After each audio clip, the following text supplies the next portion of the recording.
Earlier this week, I had some friends over in the afternoon for tea. That's something I do every now and then, and this past Sunday, it was bright and sunny, and then the clouds rolled in right after I had set the table, and there was this moment where I thought, it's kind of too dark in here, but I don't want to ruin this atmosphere. So I got my beautiful Vermont lanterns lamp, put it in the middle of the table in the afternoon, lit the lamp, and then my friends came over, and we had the most wonderful time together. It was kind of magical, sitting around the coffee table having tea. It gave me a thought of sharing something with you. My recipe for British scones. Now, it's the sort of thing that we would call in America a tea biscuit, because the idea of a scone here, like if you walk into a coffee shop, is more of a triangular thing, sometimes with blueberries or cranberries in it. But a British tea scone is what we're making today. I learned how to make these over 20 years ago from my high school sculpture teacher, Mrs. Ann Burke, who learned how to make these from the Sunday Times cookbook. The wonderful thing about these scones is they're so easy to make. The recipe is simple, but even better than all of that is they are absolutely delicious. Quick, easy, and delicious. It doesn't get any better than that. So the only unfortunate thing about this is all of the measurements are by weight, because that's the way it was published in a British cookbook. In here, I have 8 ounces of flour, just plain white flour. That's half a pound of flour. To that, I'm going to add a little bit of salt, like a 1/4 teaspoon of salt. So 1 teaspoon of baking powder. So I'm going to mix this together, the flour, the baking powder, and the salt. Now, admittedly, the actual recipe calls for 1 teaspoon of cream of tartar and half a teaspoon of baking soda. Baking soda and cream of tartar is actually what baking powder is. So I just use baking powder, but if you don't want to use baking powder and you want to do the real thing, that's the way to do it. Cream of tartar and baking soda. Now to this, I'm going to add 2 ounces of cold butter. It's important to make sure that the butter is cold. I've cut it up into little bits, and I'm just going to add this first with the, I'll use my fork to just break it up a bit. And then I'll get in there with my hands. You want to work quickly with cold hands. So if you have kind of warm hands naturally, put them in some cold water before you do this. You want the butter to be crumbled into the flour. You don't want it to melt into the flour. Mrs. Burke showed me how to make these once when I went over to her place. And I had a little recipe book with me at the time, and I wrote it all down. And work quickly with both hands is what it says in the recipe book, directly from Mrs. Burke. I'm just feeling for big clumps, and then I break them up.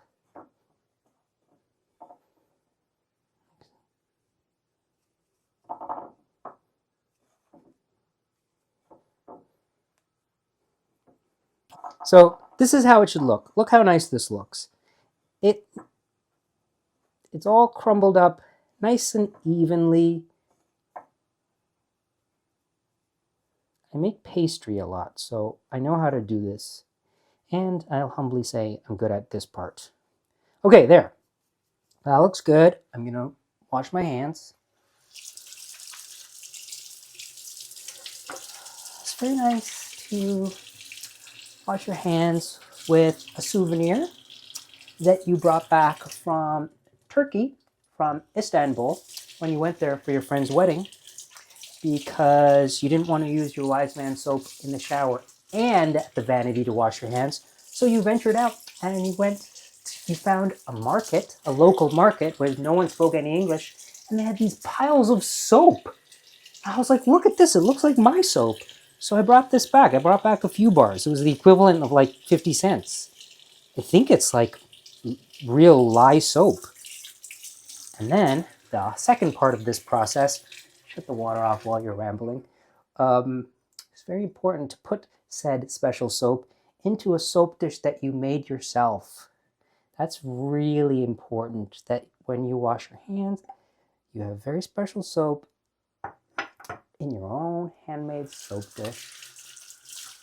These are the things that make the mundane extraordinary.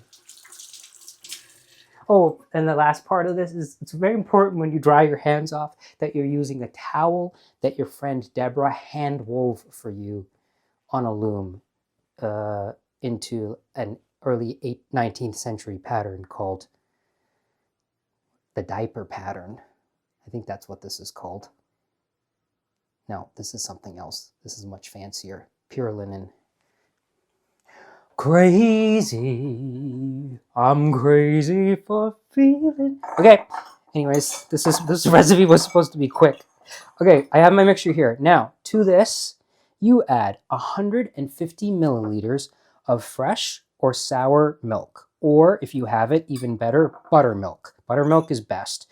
To sour milk, you just take the milk and you put like a teaspoon of lemon juice in it, and that will sour the milk, which is what I've done.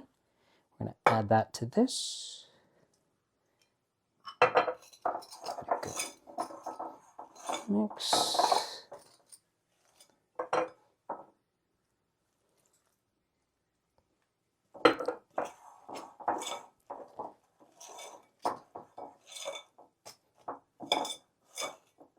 Okay, I'm going to do the final mix with my hands, and then I do like the mix and the next step all in one go while my hands are covered in the scone dough.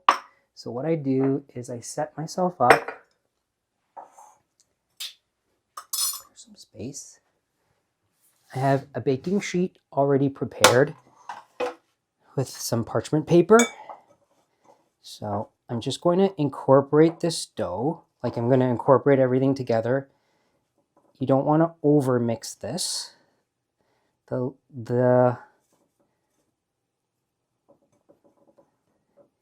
dough does much better when it's handled very lightly and quickly. So, and it doesn't need to be like fully mixed.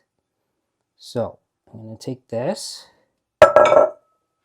you pat it out like this into about an inch high. You don't want it to be shallow.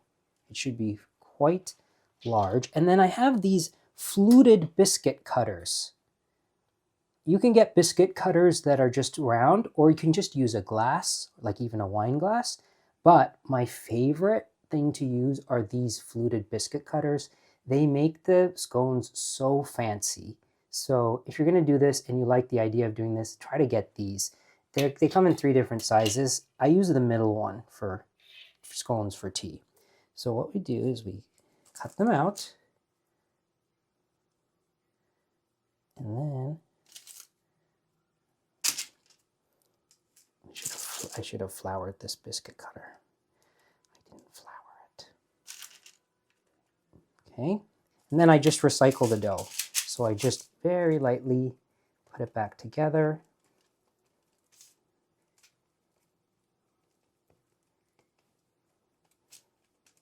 I'm just going to flour my biscuit cutter.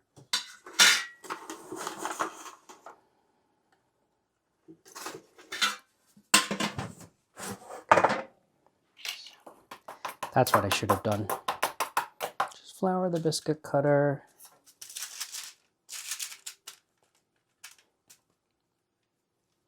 You'll get between 5 and 6 scones out of this recipe. The last scone is always kind of the runt of the litter. I'm only going to get 5. Because it really depends on how thinly you pat it out.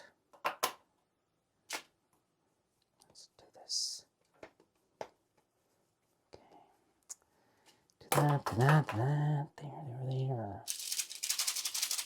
Okay.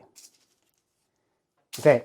These go into a 420 degree oven. So they bake at high heat and they'll just kind of puff up. Put these into the oven. It's It's very hot in there. And now I'll do the washing up.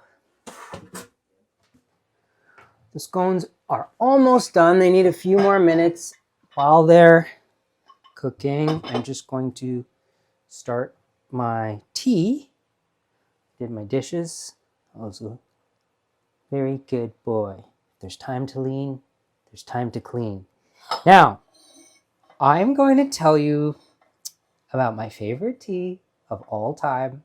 I'm not a huge tea drinker, so I'm not an authority on tea, but I love this tea. It's French. It's called Mariage Frères, and I got it. You cannot get it here. I have looked everywhere in New York for a store where I can walk in and get this, and I have not found it. So when I was in Paris, I found the place and I bought some of this. It's so luxurious because the tea is loose leaf tea, but it's so long and large leafed.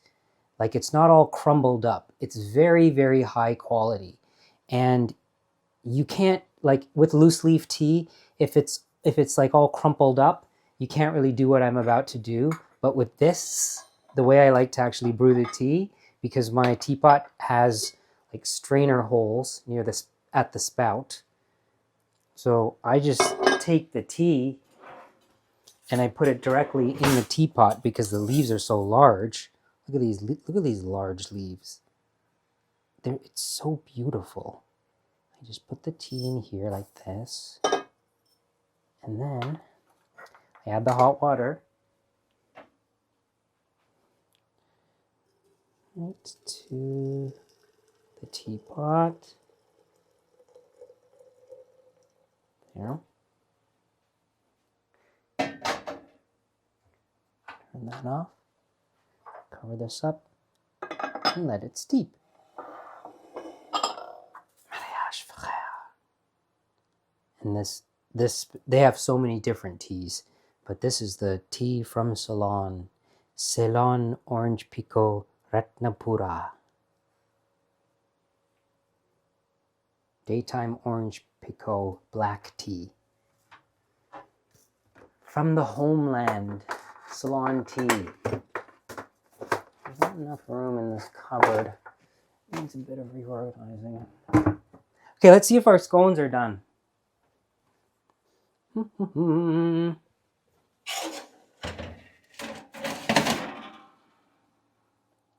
Check. Yes. Lovely. Scones are done. Let them cool for a little bit. If you have a wire rack, put them on a wire rack to cool.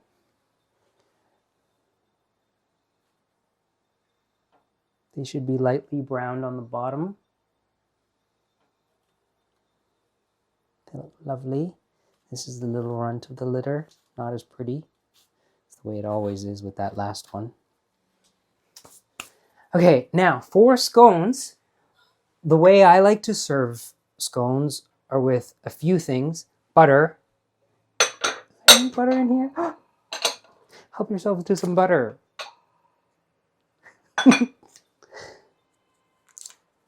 Okay, so need some butter.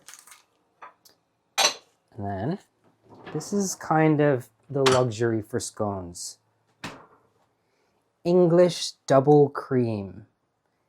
It's English, it comes from England. And it's Devon cream, and it's like thick. So there's two versions of this. There's the double cream and then there's clotted cream. It has the red label, but it's so luxurious. It's kind of just like butter. Like it's like butter and cream mixed together, basically. It's just all the fat stuff. It's just like boiled down, siphoned off, whatever, and then put into this jar. It's so good. And then the last thing that is absolutely a must is some very, very good jam. If you make your own jam, this is the place to use your homemade jam. I have some really fancy strawberry yuzu preserves, which I've never tried before, but this is the perfect occasion. Scones. Okay, let's do this. Now what I'd like to do is use a nice cake stand Like if people are coming over for tea, I put the scones on a cake stand like this, and I time everything so that the scones are still in the oven when people arrive. Then I pour the tea, and if I've timed everything correctly, the scones come out of the oven, let them cool for a little bit while we're talking. They go on a cake stand and come to the table, and then we pour the tea, and when they pick up a scone, they say, "Oh, it's warm." Like that's ideal. That's kind of what you want. Let's do this. So this is how it's done. They're really nice. Like, they often split right in the middle, so you can just go like this. Look at that. Isn't that really nice? And then you put butter on here. You could put butter on here. I'm gonna not put butter on this right now, just because it's so hot. And here's this double cream. I'm just gonna put the cream on. Like, it's like, look at this stuff. It's like that. This is like the lap. This is living in the lap of luxury. There.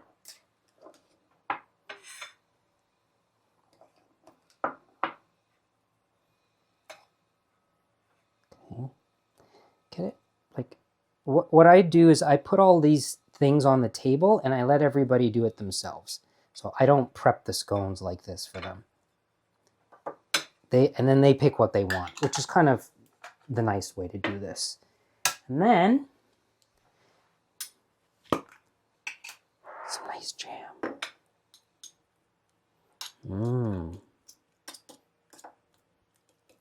It's just a little bit of jam on top.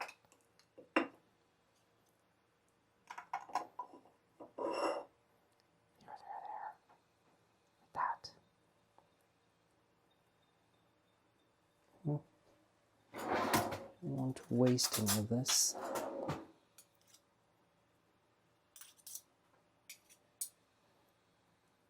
Now let's give it a try and see what it tastes like. Let me pour some tea. What kind of cup would I like? Ironstone.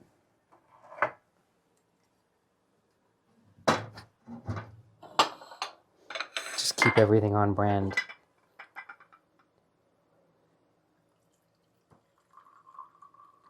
Tea and scones. And look at that, because the leaves are so large, there's nothing in the cup. Like, it really stays, all the tea stays in there. Okay, here goes.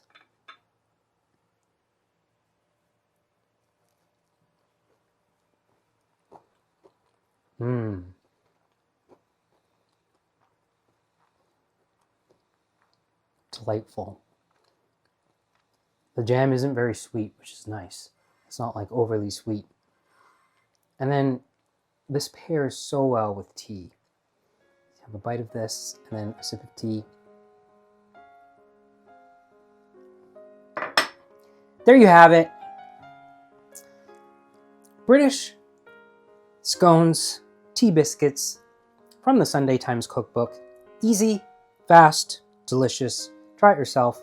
Let me know what you think.